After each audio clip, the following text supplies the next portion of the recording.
Proklamasi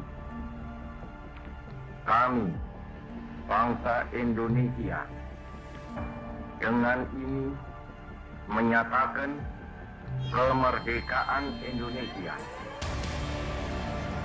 Hal-hal yang mengenai pemindahan kekuasaan dan lain-lain diselenggarakan dengan cara saksama. Bismillahirrahmanirrahim. Merdeka!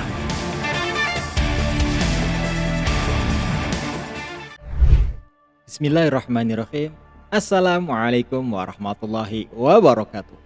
Halo, apa kabar dulur semua? Semoga sehat selalu. Kali ini berkenaan dengan masuknya bulan Agustus tahun 2022, yang mana di bulan ini kita akan memperingati kemerdekaan negara kita. Jadi kali ini RVS akan merangkum untuk ensilopers semua napak tilas sejarah Belanda di pantai utara. Tapi sebelum itu, jangan lupa dukung channel kami dengan like, subscribe, dan tekan tombol loncengnya.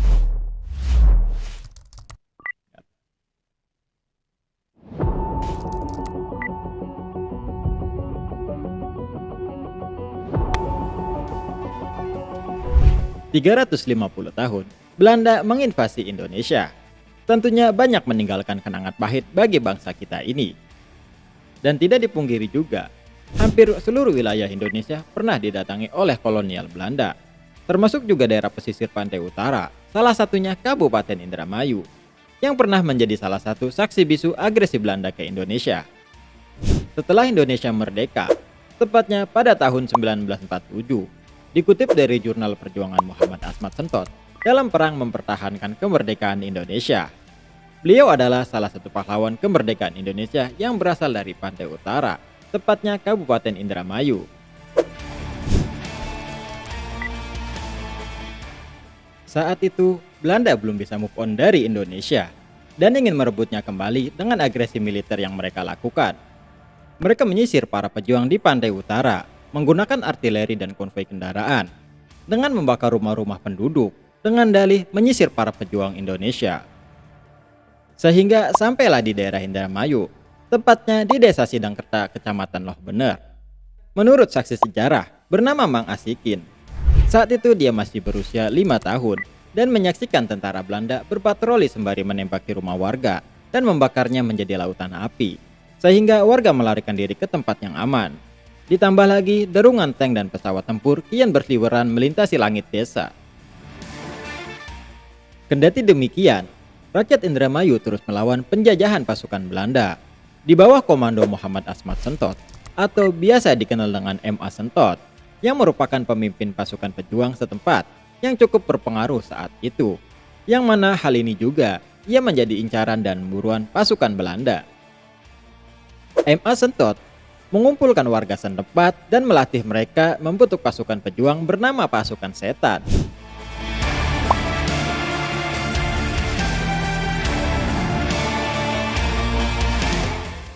Hal ini berdasarkan kemampuan pasukannya, yang bisa muncul secara tiba-tiba dan menghilang secara tiba-tiba, sehingga ditakuti oleh pasukan Belanda. Pasukan Setan sendiri dalam setiap aksinya sering menembaki pasukan Belanda dan menyerang secara tiba-tiba. Hal ini membuat para nyali tentara Belanda mencari ciut, karena pasukan Setan dapat muncul dan menghilang secara tiba-tiba. Sampai akhirnya, melihat pasukannya yang terus bergelimpangan dan sangat susah untuk memburu para pejuang, akhirnya Belanda melakukan serangan dengan membabi buta dan membumi hanguskan desa setempat, khususnya Desa Sidangkerta. Hal ini dipicu karena Muhammad Asmat Sentot bersama pasukannya berhasil memukul mundur tentara Belanda. Tapi yang seperti kita ketahui, Belanda yang belum bisa move on dari Indonesia menyerang lagi dengan membawa pasukan dengan jumlah yang lebih besar. Kemudian, para penjajah tersebut kembali menyerang Desa Sidangkerta dengan peralatan yang lebih canggih. Bahkan, para penjajah juga menggunakan pesawat untuk membantu menyisir para pahlawan yang diduga bersembunyi di rumah-rumah warga maupun area desa sekitar tersebut. Ketika itu, suasana kampung semakin mencekam dengan suara tembakan dan pesawat yang terus berkeliling selama 3 hari berturut-turut.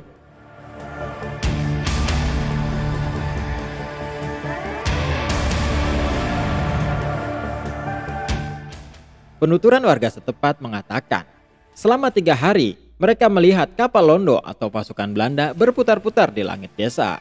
Sehingga para warga ketakutan. Mereka memilih bersembunyi mencari tempat yang aman. Dengan suasana begitu mencekam dan penuh ancaman, tutur mengasikin seorang warga setempat.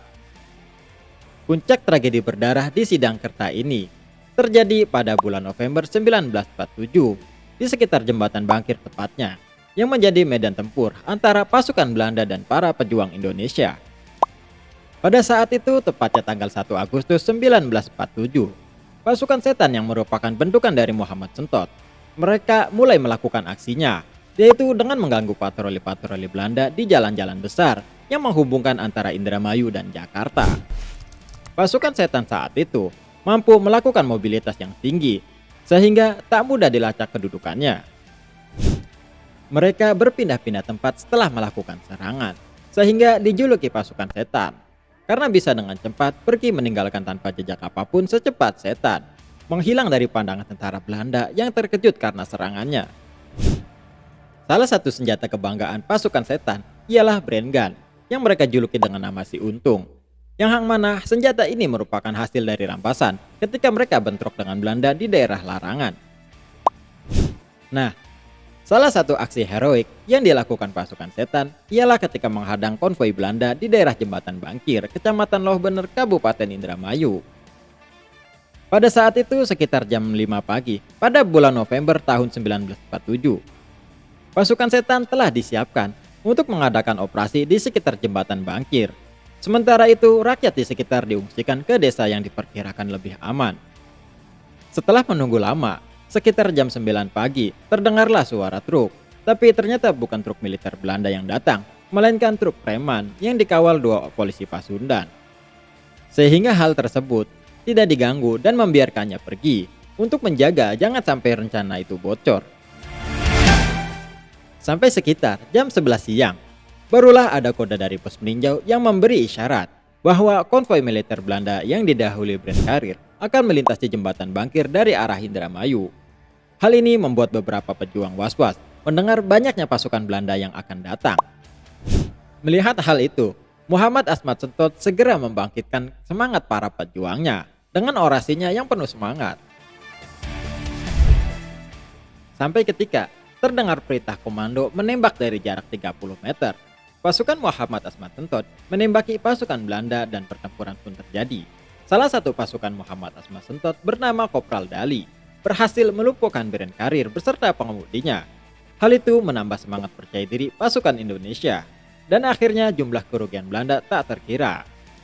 Sebab seluruh prajurit yang berada dalam konvoi berikut mobil palang merah milik Belanda berhasil dihancurkan oleh pasukan Indonesia. Pertempuran yang berlangsung selama 3 jam itu berakhir sekitar jam 2 siang. Dalam peristiwa ini, konvoi Belanda tewas dan menyisakan 2 orang tentara Belanda yang berhasil kabur.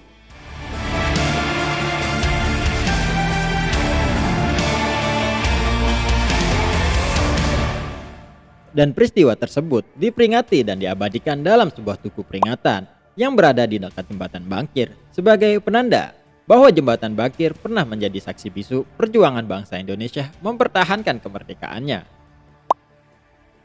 Hal ini hanya sebagian dari para perjuangan pahlawan kita dalam mempertahankan kemerdekaan Indonesia. Maka dari itu, kita sebagai generasi penerus harus bisa membawa dampak positif untuk negara kita dengan bangga akan budaya, adat istiadat, dan kultur bangsa Indonesia. Dan sebagai bentuk apresiasi masyarakat Indramayu kepada Muhammad Asmat Sentot, maka diberikanlah nama rumah sakit bernama Rumah Sakit Sentot di daerah Patrol. Demikian sejarah Muhammad Asmat Sentot dalam mempertahankan tanah kelahirannya dari invasi Belanda yang telah kami rangkum. Semoga sejarah dan adat budaya kita tetap lestari sampai kapanpun.